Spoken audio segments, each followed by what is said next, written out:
Good morning. My name is Dr. Dawn Ewing, and I'm the Executive Director of the International Academy of Biological Dentistry and Medicine. And we have a certification for biological dentists.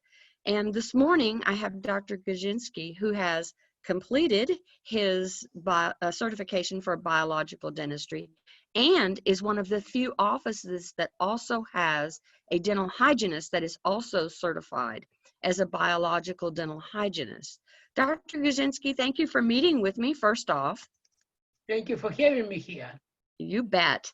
And I'm very interested, why would a dentist want to go through the certification process? I give you two reasons for going through certification process. Reason number one, that you have to be sure that you have enough knowledge to treat the patients. And certification allow you to learn a lot. Yes. I'm in dentistry for a very, very long time. I'm not a spring chicken. And I'm involved in biological holistic dentistry over the 20 years.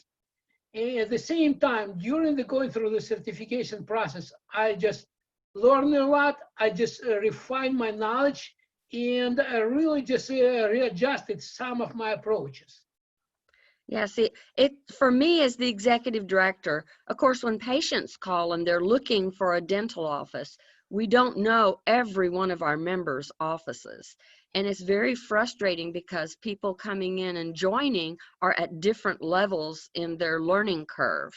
And we need to have some kind of way that a patient can be confident that their dentist knows certain things, like proper mercury removal and using ozone and things like that. Can you tell me what makes your office unique in comparison to a traditional dental office? Just a few things.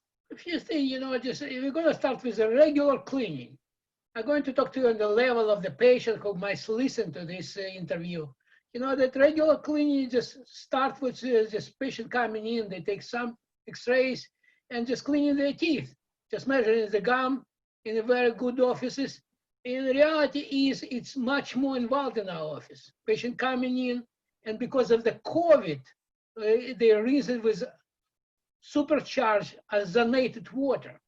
We're just making fresh ozonated water in the office. And if you remember the lecture giving our mutual friend about ozone, that he talks ozonated water just really taking care of viruses. And after that patient connected through the nasal cannula and breathing oxygen ozone running through the oil during the whole process, it's a big difference. So let me make sure that I understand that. The patient comes in and they rinse with ozonated water, which is antiviral, antibacterial, and antifungal. And then while they're getting their teeth cleaned, they have a nasal cannula and you're offering them ozone that is being run through olive oil, which really hypes it up and makes it, again, antiviral, antibacterial, and antifungal. And so they're basically getting a treatment for their whole body while they're getting their teeth cleaned. You're absolutely correct.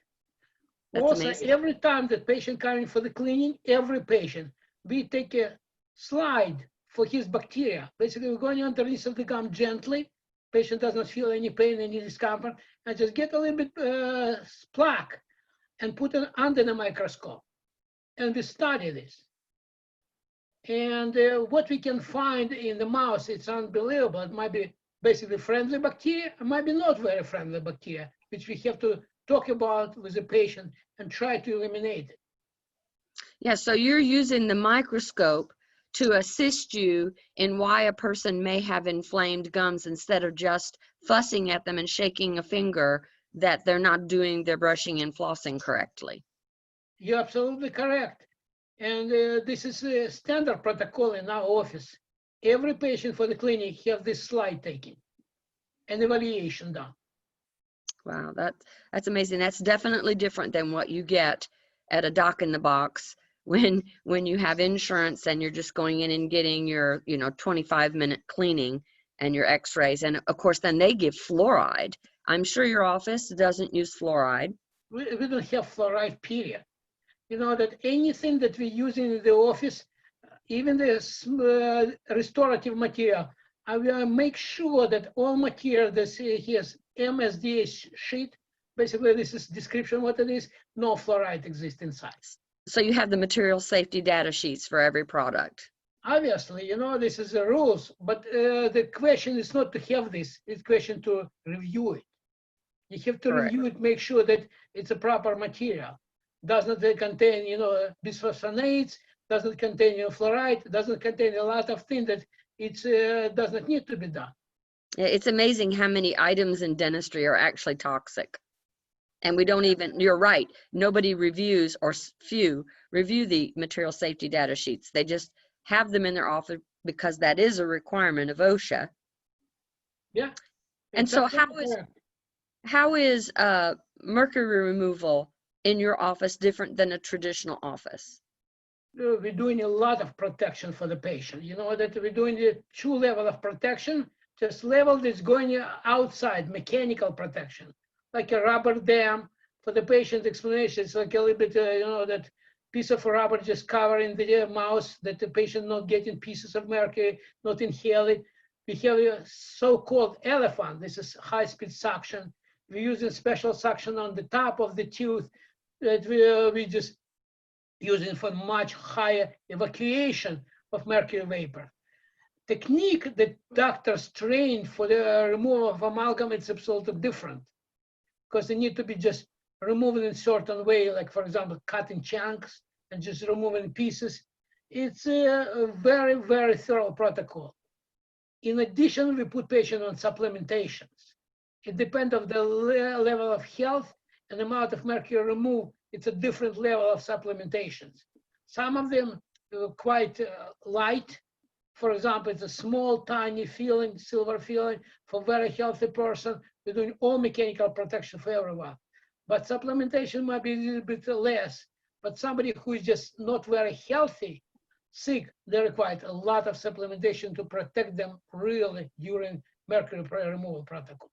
Well, and you explained very well that the patient is protected with a rubber dam, and that you use the elephant suction, which is the highest speed suction, and chunking technique, and copious amounts of water, and all of that. And of course, different air for the patient that they're breathing. But you know, this is an occupational hazard. So what do you? I'm sorry, I have to interrupt you. I'm just very sorry. No. We're protecting everyone. Doctors, assistant, and patient. Yeah, that's what everybody has independent supply for breathing. That's amazing. Yes, and I really want people to hear that you know, it is an occupational hazard for the dentist and for the assistant. Of course, as the patient is sitting there, they're only sitting there for that moment in time. But if you have to be doing this several times a day, you can imagine what your mercury load would be. So do you have patients that are frightened by looking at, you know, all the garb and the mask and everything else? In reality, they prepare for that. Before they're going to sit in the chair, our treatment coordinator is going to show the video and explain why we're using rubber dam, why we use elephant, why we using this special covering, how we just put everything else. Patient can see everything in advance and understand a reason for his protection. So the education is the key. Yeah, absolutely. This is the main thing: education, education, education. So I'm sure that this drives the cost up, having to have all of this equipment. So is biological dentistry in your office a different fee than a traditional office? I don't know the different fee, because I'm just, this is fee, just regular fee. You know, I'm not at the highest fee in the world, and then not the lowest one. You know that I'm in the standard in our area. Yes, but all of that equipment, I'm sure, adds to the you know, somebody has to pay for all of that equipment to be used. The important part is that people know that it is necessary. It's not something that you can avoid using for the sake of saving money. No. You know that it's about health. Because you know that everybody understands, but you know that today world is changed. You know, if before dental hygienists change their lab coat once a day or and become dirty. Now dental hygienists change the lab coats after each procedure. Before, dentists change their lab coat only after amalgam removal, and the regular procedure, they don't change it. Now they change it all after each procedure. This is a thing that happened now. And Yeah. world is changed, and we don't have too much experience. It's our first pandemic. We're learning on this. And you know, it's normal thing that it need to be done. Well, dentistry is ever changing. That's why they call it practicing dentistry. We'll get it right and we'll adapt as we go. Is there anything else unique about your office that you'd like to share with us before we go? We're using ozone, as you heard about it, in many ways. And we're doing biocompatibility testing in the office. And we have 6 people educated in our office for phlebotomy, because we're using patient own blood after any surgical procedure. Yeah, PRF. PRF, it's very important and very good. You know that we educated enough, and as I said, you know that education. Every person who comes on board, they're going through extensive training before they're touching patients. Hygienists coming on board, they're going through the 2 weeks training without touching patient first. Dentists coming on board, they're going through the 2 weeks training. And every day, one of our staff members have an hour for training. We have extensive training program, and this is one of the most important part, that just keeping us to understand what we're doing and be able to communicate with the patients.